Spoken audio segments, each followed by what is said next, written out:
Boa noite. A polícia de São Paulo já sabe quem é o homem que teria ateado fogo no morador de rua e pediu a prisão dele. O corpo do catador de papel foi levado hoje para Sergipe, onde será enterrado.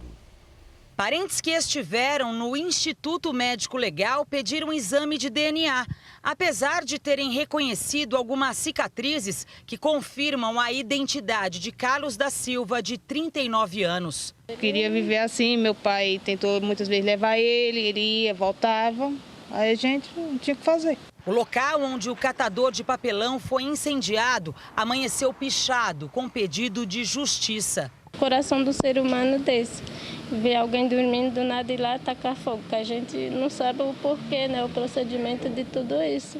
O morador de rua dormia embaixo da marquise de um supermercado. Um homem fez uma pequena fogueira ao lado dele. Depois que as chamas apagam, ele reacende e em seguida joga um líquido inflamável. O fogo atinge o morador de rua. Nesta imagem que o Jornal da Record teve acesso, o suspeito corre logo após a explosão.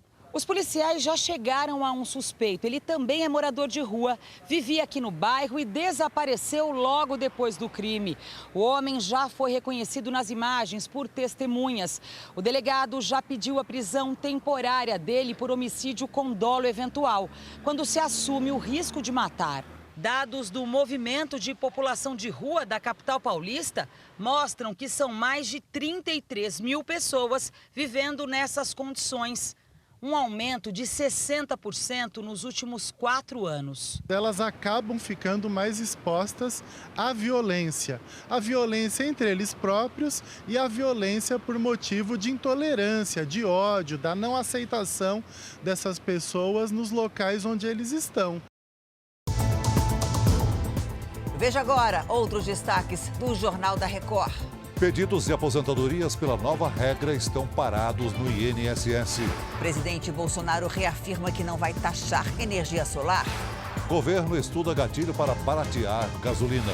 Dezenas de pessoas morrem pisoteadas em funeral de general no Irã. Na Venezuela, Juan Guaidó entra no Congresso.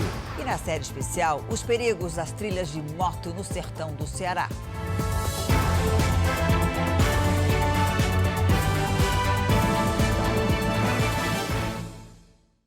Oferecimento Ágora. Investir transforma incertezas em planos. Invista com a gente.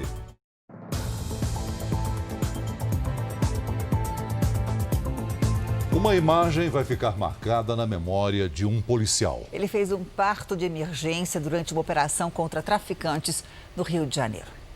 Deu tempo de esperar a ambulância. O parto foi dentro do quarto com a ajuda dos PMs. Era mais um dia de trabalho para os policiais. Eles estavam no meio de uma operação em uma comunidade quando foram chamados por uma mulher que precisava de ajuda para fazer o parto da vizinha. A gente fez a segurança do local para ficar tudo tranquilo na localidade e a criança sai e graças a Deus está bem, está bonitona. A criança saiu no colo do policial direto para o hospital. Arthur nasceu com 3 quilos e 740 gramas. Na unidade de saúde, o recém-nascido foi examinado. O bebê e a mãe passam bem. A Prefeitura de São João de Meriti, responsável pelo serviço de atendimento móvel, não explicou o motivo da demora da ambulância.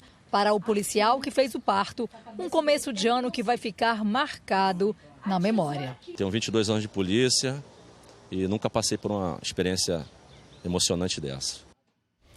O jornalismo da Record TV teve acesso com exclusividade a informações do relatório final do Ministério Público sobre o rompimento da barragem de Brumadinho. Nós vamos ao vivo a Belo Horizonte com o repórter Luiz Casoni. Boa noite, Luiz. O que é possível adiantar sobre a denúncia que será oferecida à Justiça? Olá, Celso. Boa noite para você, boa noite a todos. Para o Ministério Público, a mineradora será denunciada por crime doloso quando o autor assume o risco de suas ações. A Vale sabia dos problemas que levaram ao colapso da estrutura e não agiu para impedi-los. Segundo o documento final, foi constatada erosão na frente da barragem e problemas de drenagem que levaram ao aumento da pressão na estrutura. Na tragédia, em 25 de janeiro do ano passado, 259 pessoas morreram. 11 estão desaparecidas. De Belo Horizonte, Luiz Casoni. Obrigado, Luiz. Obrigada, Luiz.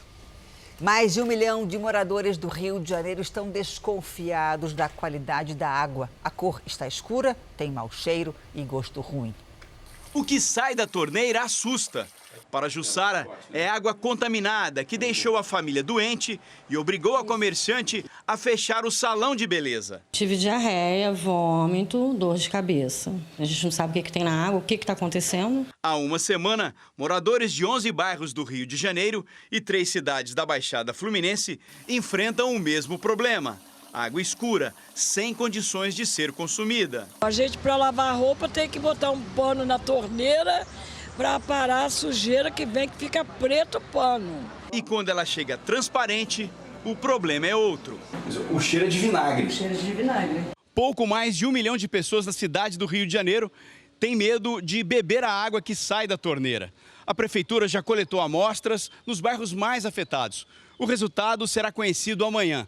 Até lá, o jeito é gastar dinheiro para matar a sede.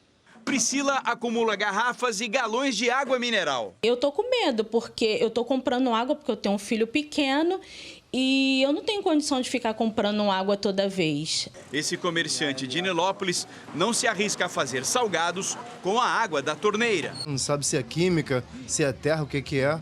Então a gente fica preocupado, né? A companhia estadual que abastece o Rio de Janeiro diz que a água é boa para o consumo. Na casa da Maria, ninguém se arrisca. Não tem como tá boa. A gente que usa dessa água, a gente que sabe, né? Então, atenção. Agora à noite, a empresa de abastecimento informou que uma substância produzida por algas, a geosmina, foi detectada na análise da água. Apesar do cheiro, do mau gosto, segundo a empresa, não há risco à saúde e a água pode sim ser consumida. Em todo o Brasil, quem precisa dar entrada na aposentadoria reclama que o sistema da Previdência não está atualizado com as novas regras. Na principal agência do INSS em Salvador, mesmo quem estava com o horário agendado para dar entrada na aposentadoria, não conseguiu fazer o processo. Cheguei aqui umas 10 e pouca, agora é 3 horas que eu estou saindo. Muita gente sem almoçar e uma pessoa só para atender, para entregar uma senha. As normas da reforma da Previdência entraram em vigor em 13 de novembro do ano passado. Quase 2 meses depois, o INSS ainda não atualizou o sistema para as novas regras. O Instituto Nacional do Seguro Social e a Dataprev, empresa responsável pelas informações da Previdência, montaram um mutirão para resolver os problemas e ajustar a liberação dos benefícios. Apesar da força-tarefa, ainda não há uma previsão de quando o serviço volta à normalidade. As aposentadorias, só em regra transitória, a gente tem 5. Então, precisa inserir todas essas regras transitórias no sistema para que o sistema possa identificar qual regra ou quais regras aplicar para aquele requerimento. Além da força-tarefa que foi montada, a Previdência informou que a análise de requerimentos de antes da reforma segue normalmente e que está habilitado o sistema para pedido de salário maternidade, auxílio-doença e reclusão, benefícios para idosos, pessoas com deficiência e crianças com microcefalia decorrente do Zika vírus. Brasileiros enfrentam fila em busca de emprego. Em Belo Horizonte, as 600 vagas são para varredores de rua durante o carnaval. Muita gente passou a noite na fila. O salário é de R$1.000. Em São Paulo, há vagas em lojas, restaurantes e supermercados com um salário médio de R$ 1.500. A seleção termina amanhã. O Brasil tem mais de 11 milhões de desempregados. 56 pessoas morreram e mais de 200 ficaram feridas durante um tumulto no enterro do general Soleimani, no Irã. Ele foi morto na semana passada num bombardeio dos Estados Unidos. Centenas de milhares de pessoas se reuniram em Kerman, cidade natal de Qassem Soleimani, onde era realizado o funeral. Segundo as autoridades do Irã, um estrondo provocou o tumulto. Na correria, muitas pessoas morreram pisoteadas. A cerimônia foi suspensa por algumas horas. Desde a execução de Soleimani, o Irã promete retaliação. Hoje, a Agência Nacional de Notícias iraniana afirmou que o país já escolheu os 13 alvos para vingar o ataque aéreo americano. O secretário-geral do líder supremo do Irã, Ali Khamenei, chegou a afirmar que o mais brando dos alvos deverá causar um pesadelo histórico aos Estados Unidos.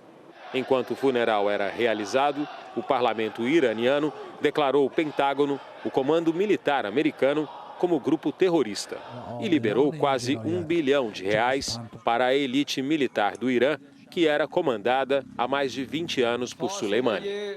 No ano passado, os Estados Unidos haviam dado a mesma classificação ao exército iraniano.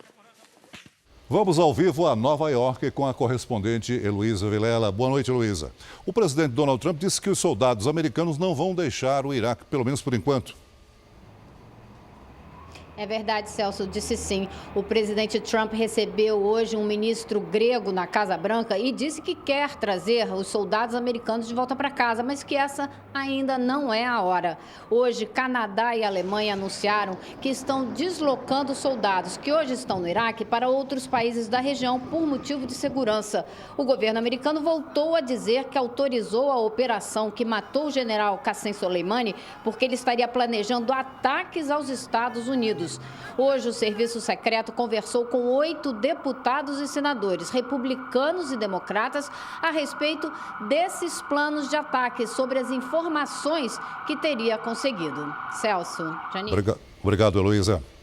No Japão, promotores emitiram um mandado de prisão contra Carole Ghosn, a mulher de Carlos Ghosn, que fugiu do país na semana passada. O brasileiro é acusado de crimes financeiros. Bom dia para você aí no Japão, Cíntia Godoy. Por que a prisão dela, hein? Boa noite, Celso, Janine. A justiça japonesa alega que a libanesa Carole Ghosn mentiu ao prestar depoimento sobre o caso envolvendo o marido aqui em Tóquio. Ghosn escapou da prisão domiciliar na semana passada e as autoridades acreditam que Carole esteja com ele no Líbano. Carlos Ghosn deve realizar uma coletiva de imprensa amanhã e se espera que ele diga ser inocente de todas as acusações que o levaram à prisão aqui no Japão. Celso, Janine. Obrigado, Cíntia. Bom dia para você. Na Venezuela, forças de segurança tentaram impedir o líder da oposição e presidente do Congresso Nacional, Juan Guaidó, de entrar no parlamento. O tumulto durou meia hora. A Guarda Nacional tentou impedir Juan Guaidó de presidir uma sessão na sede do Legislativo. Mas ele e centenas de deputados conseguiram entrar no prédio. O país vive uma disputa sobre o comando da casa. No último domingo, um aliado do ditador Nicolás Maduro, deputado Luiz Parra, se autoproclamou presidente do Congresso numa sessão sem quórum. A oposição chama a manobra de golpe parlamentar e reafirma que o posto pertence a Guaidó. Veja a seguir, o presidente Bolsonaro reafirma que energia solar não será taxada. E ainda hoje, na série especial, o aventureiro que trocou a moto pelo paraglider em busca de desafios e belas paisagens no Ceará.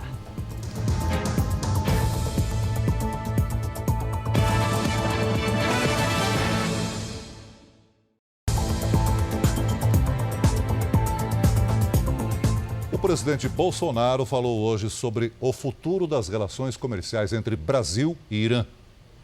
Ao sair do Palácio da Alvorada, o presidente falou sobre a convocação por parte do Irã de uma diplomata brasileira para dar explicações sobre a nota que o governo publicou de apoio aos Estados Unidos e condenação ao terrorismo. Estou aguardando o que haverá após essa convocação aí. Nós repudiamos terrorismo em qualquer lugar do mundo e ponto final. É um direito deles, como é o meu também. No momento, o governo prefere esperar para ver como ficarão as relações diplomáticas e comerciais com o Irã. No ano passado, o Brasil exportou ao país cerca de 2 bilhões de dólares, principalmente alimentos compostos de milho. No que depender do presidente, nada muda com relação aos negócios. Temos o comércio com o Irã e vamos continuar nesse comércio. Na visão dos diplomatas brasileiros, o Irã teria dificuldade de encontrar novos fornecedores por causa das sanções impostas pelos Estados Unidos. A crise no Oriente Médio foi um dos assuntos de Jair Bolsonaro com o ministro da Defesa, Fernando Azevedo. No fim da tarde, o presidente teve uma reunião com o diretor da Agência Nacional de Energia Elétrica. O encontro foi para enterrar de vez a possibilidade de taxação da energia solar. Quem quiser fazer seu negócio na tua casa, na tua chácara, estou em preto no supermercado, vai fazê-lo sem interferência do Estado. O Estado já enche o saco demais já do que produz no Brasil. O ministro de Minas e Energia afirmou que o governo vai anunciar até o mês que vem uma série de medidas para compensar a alta dos combustíveis nas bombas. Numa entrevista exclusiva ao Jornal da Record, Bento Albuquerque disse que não vai haver interferência na política de preços da Petrobras. O Jornal da Record conversa a partir de agora com o ministro de Minas e Energia, Bento Albuquerque. Boa noite, ministro. Boa noite. Nessa altura, os brasileiros estão todos preocupados com o preço do combustível, com nós que já vivemos choque de petróleo, circunstâncias gravíssimas envolvendo o preço da gasolina. O que o senhor teria a dizer para a população quanto ao preço do combustível? Bom, o preço do combustível está estabilizado, o preço é livre, nós estamos acompanhando todo esse processo e o governo entende que, no momento, não há do que se preocupar. O preço da refinaria, hoje, corresponde a 30% do preço do combustível na bomba. Então, aí tem impostos, tem distribuição. O Brasil se tornou um exportador de petróleo, um exportador significante de petróleo. E o que isso ocasiona? Cada vez que o petróleo sobe, isso é bom para a economia do país, porque o país está arrecadando mais. Se está arrecadando mais, pode haver mecanismos de compensação para que o preço do combustível não afete a economia, não gere inflação, não gere desemprego e o país continue com seus investimentos, com seu desenvolvimento. O senhor tornou público que o governo está estudando medidas para compensar essas oscilações bruscas do preço do combustível. Quando essas medidas podem ser apresentadas, o senhor imagina? Pretendemos apresentar essas medidas, esses mecanismos compensatórios, que eu já comentei isso, esses gatilhos que poderão ser utilizados até fevereiro. E isso o senhor acredita que afetará diretamente na bomba para reduzir o preço? Ah, com certeza, certamente. A gente pode descartar alta de imposto, subsídio? O que a gente pode descartar? Pode descartar subsídio, pode descartar alta de imposto, pode descartar a intervenção do governo nos preços praticados pela Petrobras, por exemplo, e pode ter certeza que o governo está acompanhando isso e que o consumidor pode ter certeza que ele vai ter garantia do abastecimento e que nós estamos trabalhando para que ele tenha o produto num preço justo. Ministro, muito obrigada pela entrevista ao Jornal da Record. A Anfávia divulgou hoje o resultado do setor automobilístico em 2019. Nas exportações, houve queda de mais de 30%. Já a produção de veículos cresceu e as vendas internas também. Em dezembro, o número de carros emplacados foi o melhor para o mês em 5 anos. A seguir, a agricultura no Rio Grande do Sul calcula o prejuízo com a pior seca desde 2012. E na série especial, por terra ou pelo ar, a busca por adrenalina leva um aventureiro a belas paisagens no Ceará.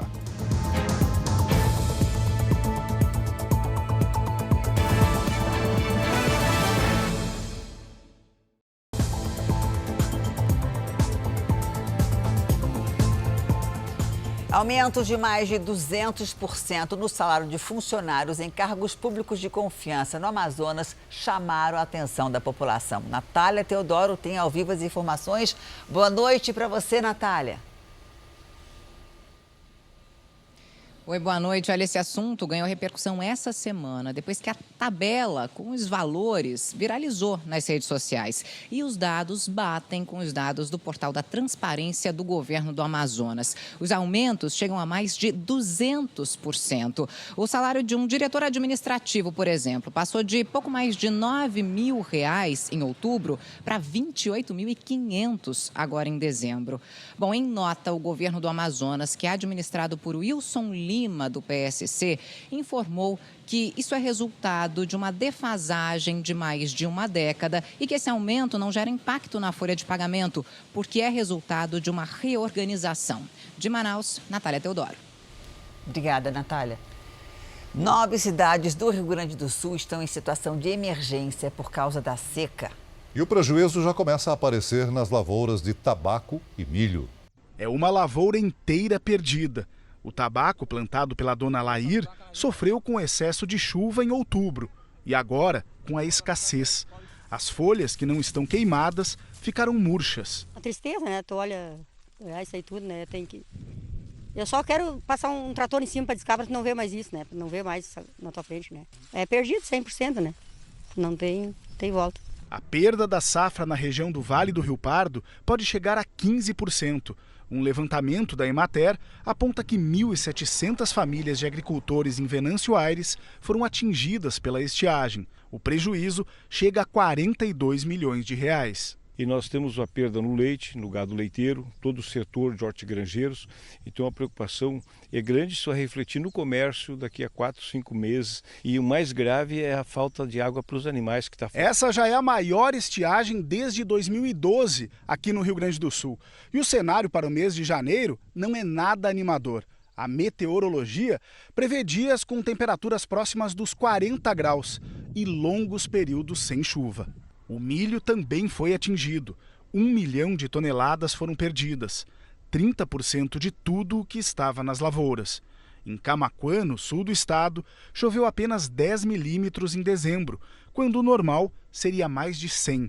O resultado é desanimador. Olha só o tamanho da espiga. Não vai dar nada. Não vai dar nada.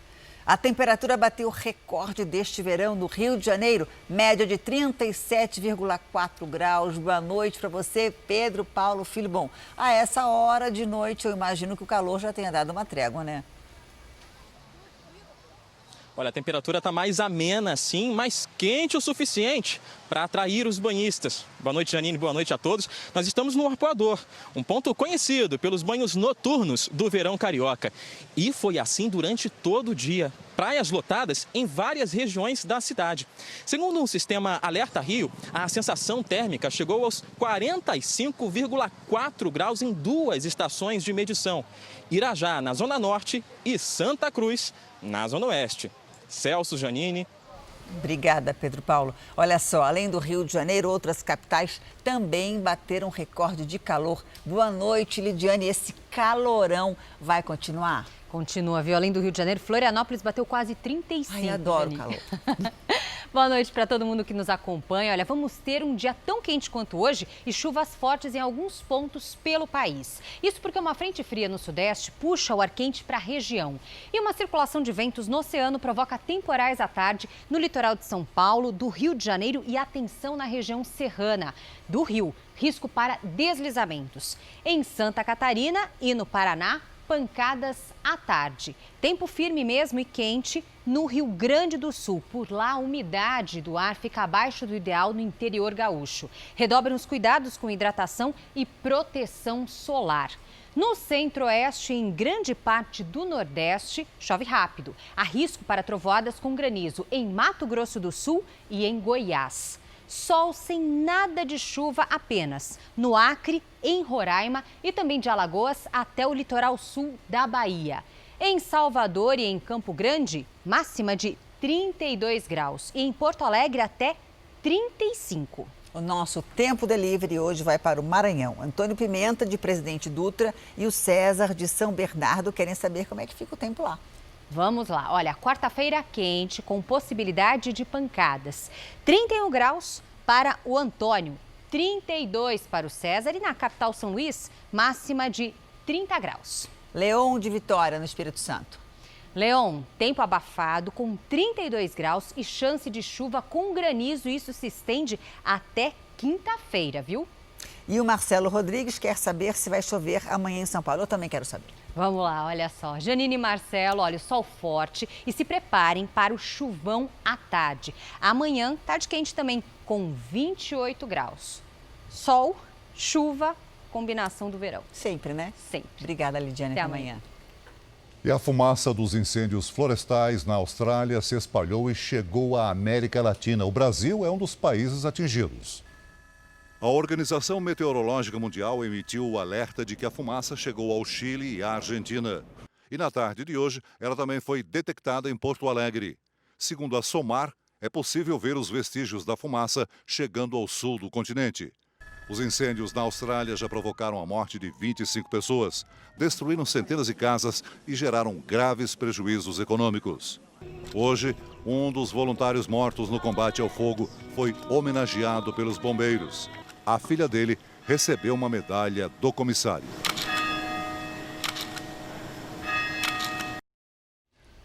E é possível ajudar os animais resgatados dos incêndios na Austrália, mesmo aqui do Brasil. No r7.com você tem as informações.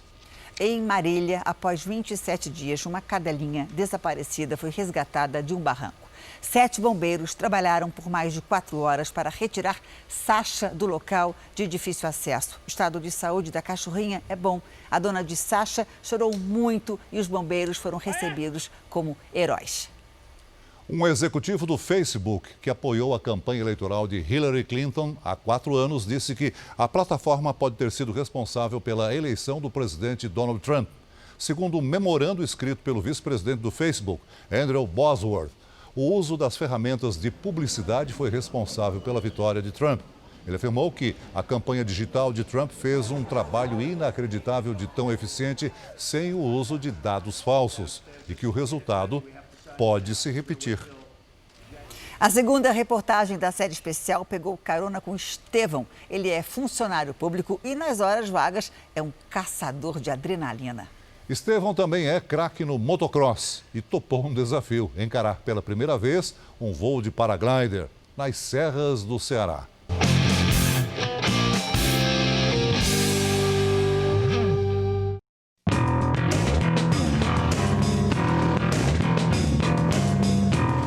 Dada a largada. Bora! Numa escada.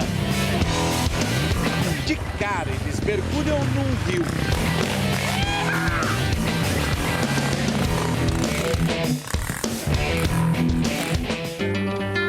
Estamos no interior do Ceará.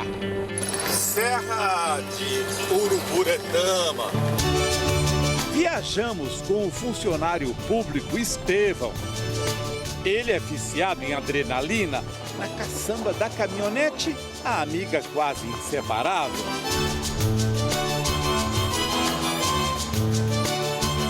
Antes mesmo da competição começar, ele já se feriu. Olha o que andar sem equipamento. Só porque eu fui ali falar com o menino, encostou um pouquinho no estribo da moto, olha o que ela faz. Para não se machucar mais, Estevão se protege da cabeça aos pés. A vestimenta é de um guerreiro. Não é para menos. A trilha de hoje é de arrebentar.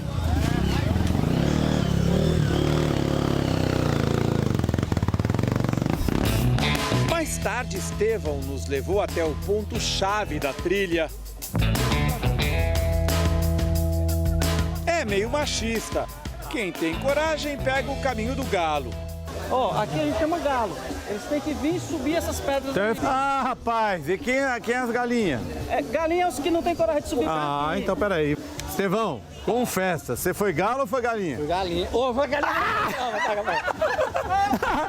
Até caiu! Isso aí! Ele se entregou! Então fomos checar nas imagens. E não é que ele tentou mesmo pelo caminho mais difícil. Estevão sofreu uma queda, mas superou o obstáculo. Caí de joelho na pedra, né? E a moto prensou no meu pé. Aí está a importância do equipamento de segurança. Um alerta para os turistas que procuram os esportes radicais nas serras. O interior do Ceará oferece trilhas desafiadoras. Se a gente puder colocar nível, de 1 a 10, qual é o nível dessa trilha que eles vieram fazer? É um nível 9. Mas é preciso ter sempre a companhia de um morador local. Na questão dos turistas, as pessoas que não conhecem a região, às vezes eles olham no Google e se metem a vir. Aqui a gente resgatou 3 pilotos aqui nessa serra, enganchados, os caras caídos no chão. Em Santana do Acaraú, recebemos as boas-vindas dos violeiros. Hoje eu acordei pensando em você, a saudade estava lá no meu apê. Yasmin tem apenas 10 anos de idade e já mantém uma tradição regional, a do repente. Vai esse pro JR com muita dedicação. A turma do JR fazendo a gravação.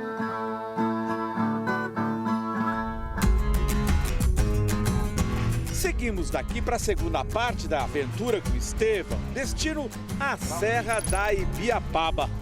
A gente estava lá embaixo, na secura do sertão, subindo a serra em direção a Tianguá. Você achou que só tinha praia no Ceará? Não tem não, tem montanhas também, geladas. Não é? No frio à noite, aqui no inverno faz frio. A temperatura aqui pode chegar a 3 graus. O empresário, que recebe mais de 100 mil turistas por ano no topo da serra, diz que o vento sopra do mar. Numa linha reta, nós acreditamos entre 70 e 75 quilômetros. Um vento que facilita o voo livre. Estevão vai experimentar pela primeira vez. O frio na barriga já chegou, né? O pessoal ali no fundo acertando o equipamento. Mas é assim, eu gosto de desafios. É? Eu sou aventureiro, suando a mão. O temor faz sentido.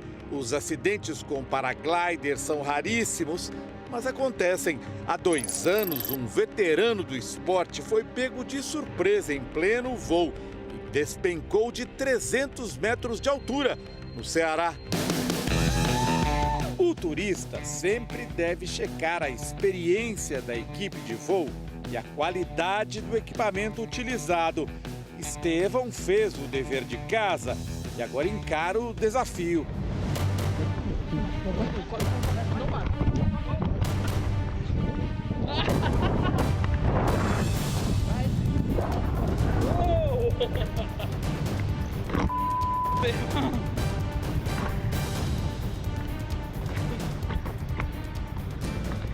Para quem está no topo da Serra da Ibiapaba, um lindo cenário. Sertãozão aí. O vento não estava de acordo com o esperado. Mesmo assim, nem o instrutor, nem Estevão perdem a calma. Nosso pouso era para ser lá naquela pista, devido às condições do vento, mudou para cá. Depois do espetáculo, um pouso suave na pista improvisada. Opa, sossegado! É mais tranquilo que andar de moto, meu irmão. Será que aqui o galo virou galinha? As pernas aqui, eu não sei se eu consigo ficar muito tempo em pé, não. Parece que suando. Cara. Valeu, viu?